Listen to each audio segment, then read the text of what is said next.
Everyone remembers the first day of school, the sharp smell of fresh pencils, the polished hallways, the nervous chatter echoing off walls, painted too bright to hide the unease.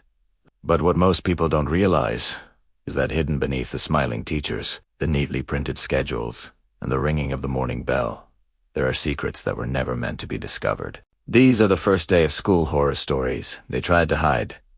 Tales whispered by students who never made it home.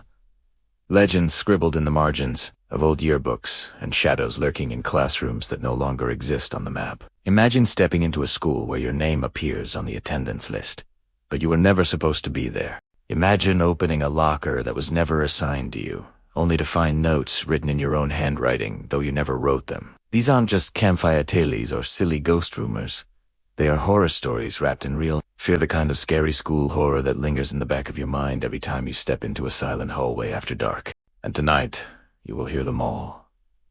Every whisper and every scream they tried to bury. Every supernatural moment that marks the first day of school as a day some students never survive. One of the most terrifying stories begins in a small town where the school bus was more than just transportation. It was a trap.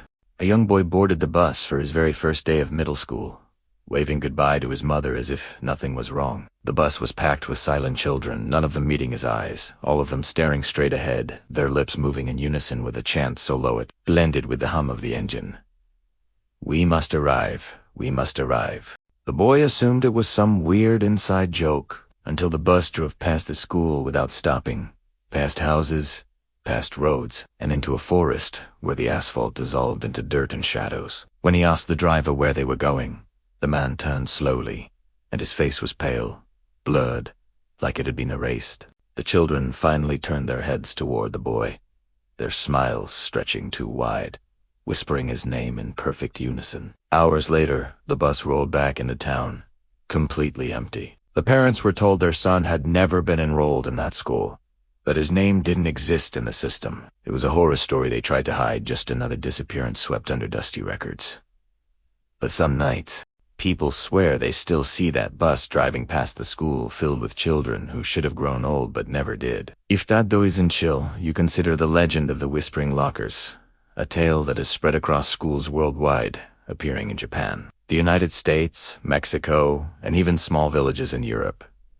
Each retelling eerily consistent with the last. On the first day of school, students hear their names whispered when they walk down the hallway alone, the sound leaking from the seams of the lockers. The whispers begin softly, like the rustling of paper, then grow sharper each time the student ignores them. One boy in Tokyo dared to open his locker after hearing his name.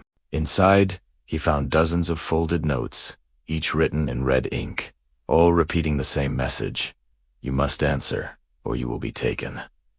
That night, he never returned home. His desk was cleared, his name erased from the roll call, as if he had never existed. Skeptics claim it's just superstition, a trick of the mind amplified by nerves. But janitors tell a different story. They say when the hallways are empty, when the lights are off, the lockers whisper to each other, trading names back and forth, like a roll call of the dead. Can you imagine hearing your own name whispered from steel and shadow? Would you open the locker? Or run? Perhaps the most unsettling of these first day of school horror stories they tried to hide is the one about the principal's office.